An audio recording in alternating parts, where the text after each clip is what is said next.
قبا مدینہ منورہ سے ایک فاصلے پر بستی ہے جہاں انصار کے خاندان آباد تھے۔ وہی وہ مقام ہے جہاں آقا علیہ السلام کی سواری پہنچنے پر مدینہ منورہ کے انصار استقبال کے لیے نکل کھڑے ہوئے، جہاں اسلامی تاریخ کی پہلی مسجد تعمیر ہوئی اور جس کی شہادت قرآن پاک نے بھی دی ہے۔ مسجد قبا مدینہ منورہ کے جنوب میں واقع ہے۔ یہ مسجد نبوی شریف سے 5 کلومیٹر کے فاصلے پر ہے۔ اس میں ایک کنواں ہے جو ابو ایوب انصاری رضی اللہ تعالیٰ عنہ کے نام سے مشہور ہے۔ قبا محلے میں ہونے کی وجہ سے مسجد کا بھی نام قبا رکھا گیا۔ شروع میں مسلمان بیت المقدس کی طرف رخ کر کے نماز ادا کرتے تھے۔ قبلہ تبدیل ہوا تو سب خانہ کعبہ کی طرف رخ کر کے نماز ادا کرنے لگے۔ قبا کے باسیوں نے مسجد قبا کا رخ تبدیل کرنا تھا تو رسول اللہ صلی اللہ علیہ وسلم وہاں تشریف لائے اور سب کے ساتھ مل کر قبلہ کا رخ متعین کیا اور ترمیم و اصلاح میں حصہ لیا۔ جب انصار کو پتہ چلا کہ رسول اللہ صلی اللہ علیہ وسلم مکہ مکرمہ سے ہجرت کر چکے ہیں اور مدینہ منورہ پہنچنے والے ہیں تو انصار روزانہ صبح سویرے مدینہ منورہ سے محبوب آقا علیہ السلام کے استقبال کے لیے قبا آ جاتے۔ دھوپ ہوتی تو واپس چلے جاتے۔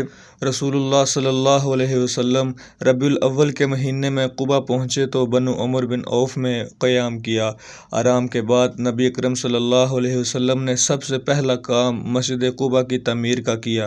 یہ مسجد کلثوم بن ہدم کی زمین پر قائم کی گئی۔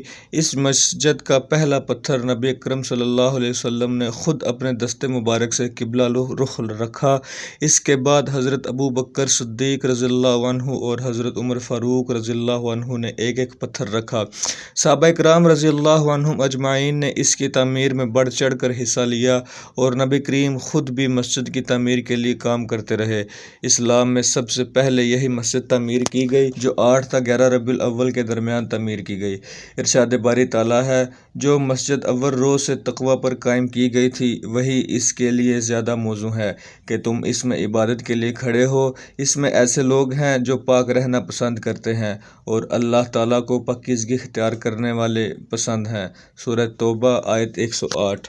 حضرت عبداللہ بن عمر رضی اللہ عنہ سے روایت ہے کہ نبی کریم صلی اللہ علیہ وسلم مسجد قبا کی زیارت کے لیے کبھی سوار اور کبھی پیدل تشریف لے جاتے اور 2 رکعت نماز ادا کرتے۔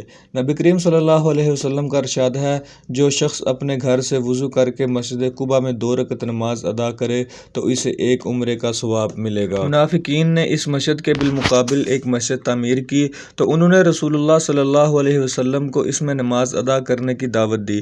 حضرت جبریل علیہ السلام آئے اور رسول اکرم صلی اللہ علیہ وسلم کو ان کے فریب سے آگاہ کیا اور یہ آیت پہنچائی۔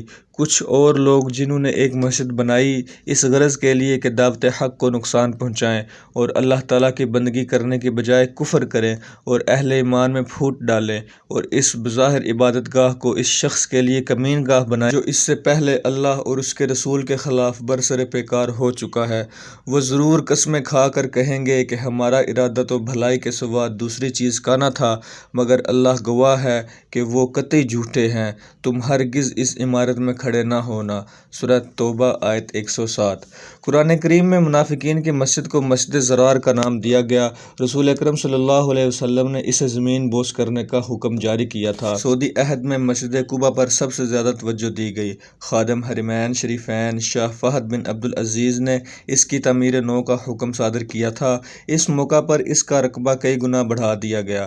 پرانی عمارت کو ہموار کر کے نئی بنیادوں پر کام کرایا گیا۔ اس کے 4 مینارے بنائے گئے۔ قدیم نقشے کا خیال رکھا گیا۔ نئی مسجد قبا جنوبی اور شمالی دالان کی شکل میں بنائی گئی۔ دونوں کے درمیان کھلا صحن بنا دیا گیا۔ دونوں دالانوں کو 2 طویل دالانوں کے ذریعے کسر قائمہ سے جوڑا گیا۔ اس کی چھت ایک دوسرے سے مربوط کی گئی۔ اس میں 6 بڑے گنبد ہیں، ہر ایک کا قطر 12 میٹر ہے۔